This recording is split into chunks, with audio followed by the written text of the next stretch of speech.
Hi friends, welcome back to our channel Dhanas kitchen and blogs. ఈరోజు hair growth కోసం oil చేయబోతున్నాను. ఇది పక్క 100% చెప్తున్నాను. హెయిర్ గ్రోత్కి మంచిగా యూజ్ అవుతుంది. మీరు కూడా ట్రై చేయండి. ఒక 1 మంత్లోనే మీకు డిఫరెన్స్ తెలుస్తుంది. నేను ఏమేమి యూజ్ చేస్తున్నానో ఒకసారి చూపిస్తానండి. మందార ఆకు, మందార పువ్వు అనేవి కుదుళ్ళు బలంగా ఉండి హెయిర్ అనేది మంచిగా పెరగడానికి ఉపయోగపడుతుంది. మంచి కండిషనర్గా ఉపయోగపడుతుంది మనకి మందారం అనేది. ఈ రెండు కంపల్సరీ యూజ్ చేయండి. వీటిలో గోరింటాకు చుండ్రు సమస్య నుంచి, ఇంకా డ్రైనెస్ నుంచి తగ్గిస్తుంది. ఇంకా నెరవటం అంటే సమస్యలు ఉంటాయి కదా, జుట్టు నెరవటం, దాని నుంచి కూడా కంట్రోల్ చేస్తుంది. వీటిలో కరివేపాకు తెల్ల జుట్టు సమస్య నుంచి పోగొడుతుంది. జుట్టు నల్లబడడానికి ఇది కరివేపాకు అనేది ఉపయోగపడుతుంది. తులసాకు మనకు యాంటీ బ్యాక్టీరియల్ లాగా ఉపయోగపడుతుంది. ఇది చుండ్రు, ఇంకా తలలో ఏమన్నా పుండ్లు లాంటివి అట్లాంటివి వచ్చినా ఇది బాగా యూజ్ అవుతుంది. ఉసిరికాయ మనకి హెయిర్ గ్రోత్కి చాలా ఉపయోగపడుతుందండి. ఈ ఆమ్లాలో ఉండే విటమిన్ సి మనకి స్ట్రెస్ని తగ్గించి హెయిర్ గ్రోత్ అవ్వడానికి ఉపయోగపడుతుంది. ఆనియన్లో మనకి zinc, sulphur, folic acid, vitamin B అనేవి మంచిగా ఉండటం వల్ల ఒత్తుగా ఉంటుంది, జుట్టు ఒత్తుగా పెరగడానికి ఉపయోగపడుతుంది. ఇది ఆముదం, క్యాస్టర్ ఆయిల్ అంటారు. ఇది రాసుకోవడం వల్ల జుట్టు నల్లగా ఉంటుంది, హెయిర్ గ్రోత్కి చాలా ఇంప్రూవ్ అవుతుంది. ఇది స్కిప్ చేయకుండా ఇది కంపల్సరీ వాడండి ఈ ఆయిల్కి. ఇది మనకు ఏ సూపర్ మార్కెట్లో అయినా, కిరాణా షాప్లో అయినా దొరుకుతుంది. లేదు అంటే ఇంట్లో పట్టించింది ఉంటే మీకు అది ఇంకా బెస్ట్ అండి. మెంతులు డాండ్రఫ్ని తగ్గించి జుట్టు ఒత్తుగా పెరగడానికి ఉపయోగపడుతుంది.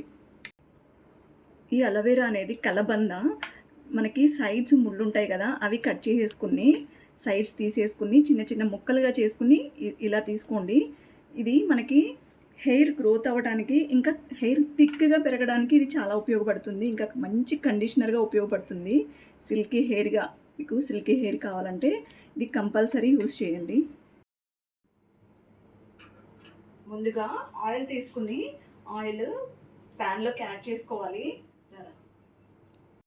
నేను 1/2 లీటర్ కొబ్బరి నూనె తీసుకుంటున్నాను. ఇది ఇంట్లో ప్రిపేర్ చేసిన ఆయిల్. ఇది మీరు కావాలంటే పారాషూట్ ఆయిల్ అయినా తీసుకోండి.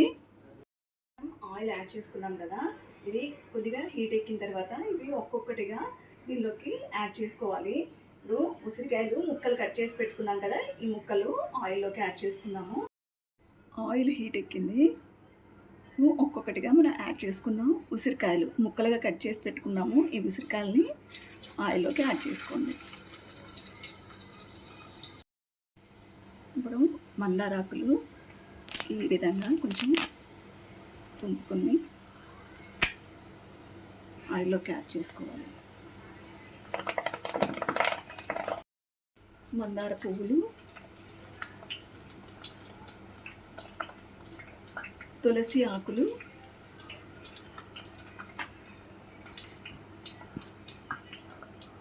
గోరింటాకు,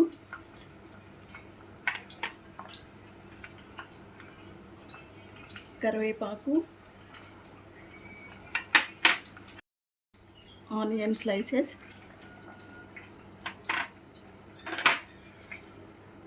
మెంతులు,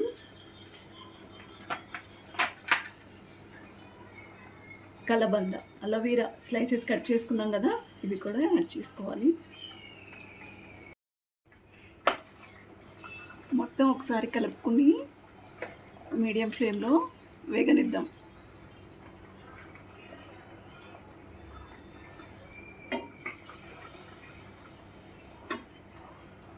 ఆముదం అనేది లాస్ట్లో యాడ్ చేసుకున్నాం.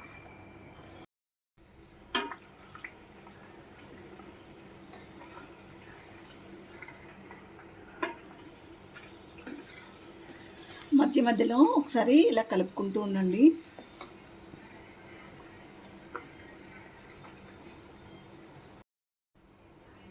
క్యాస్టర్ ఆయిల్ ఉంది కదా, చిట్టి ఆముదం అంటారు. ఇది మొత్తం డబ్బా అయినా వేసుకోవచ్చు. లేదు మీకు స్మెల్ అనిపిస్తుంది అనుకుంటే ఒక 1/2 క్వాంటిటీ వేసుకోండి.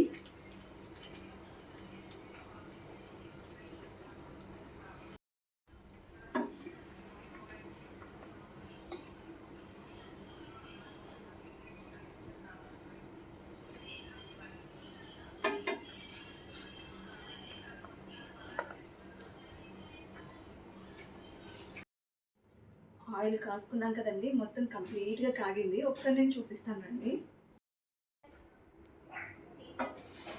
చూసారా, ఈ విధంగా మాడినట్టు అయిపోవాలి. అప్పుడే పర్ఫెక్ట్గా మొత్తం పీల్చుకుంటుంది ఆయిల్ అనేది. ఇదిగోండి, ఈ విధంగా వస్తుంది. ఇది ఫిల్టర్ చేసుకుందాం ఆకులు మొత్తం. ఈ విధంగా ఒక గిన్నె తీసుకుని దీన్ని ఫిల్టర్ చేసుకోవడానికి ఒక ఫిల్టర్, ఈ ఆయిల్ని ఇందులోకి ఫిల్టర్ చేసుకుందాం.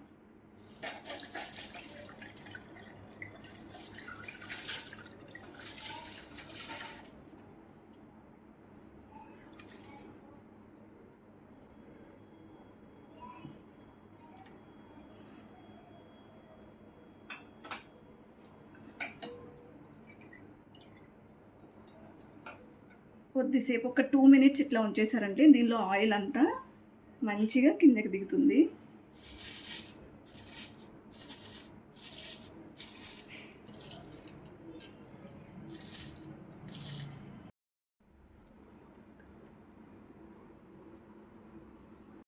కాచి ఫిల్టర్ చేసాం కదండి, ఇది ఏదైనా గాజు సీసాలో కానీ ఏదైనా బాటిల్లో కానీ పోసుకోండి.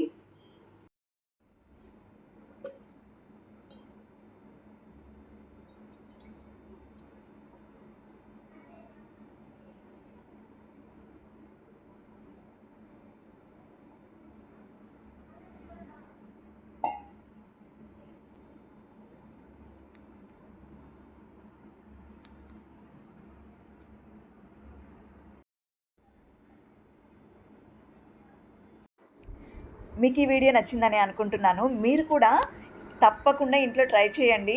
మీరు కనుక ట్రై చేసి ఉంటే ఆల్రెడీ మీరేమేమి వాడారో కామెంట్ సెక్షన్లో తెలియచేయండి.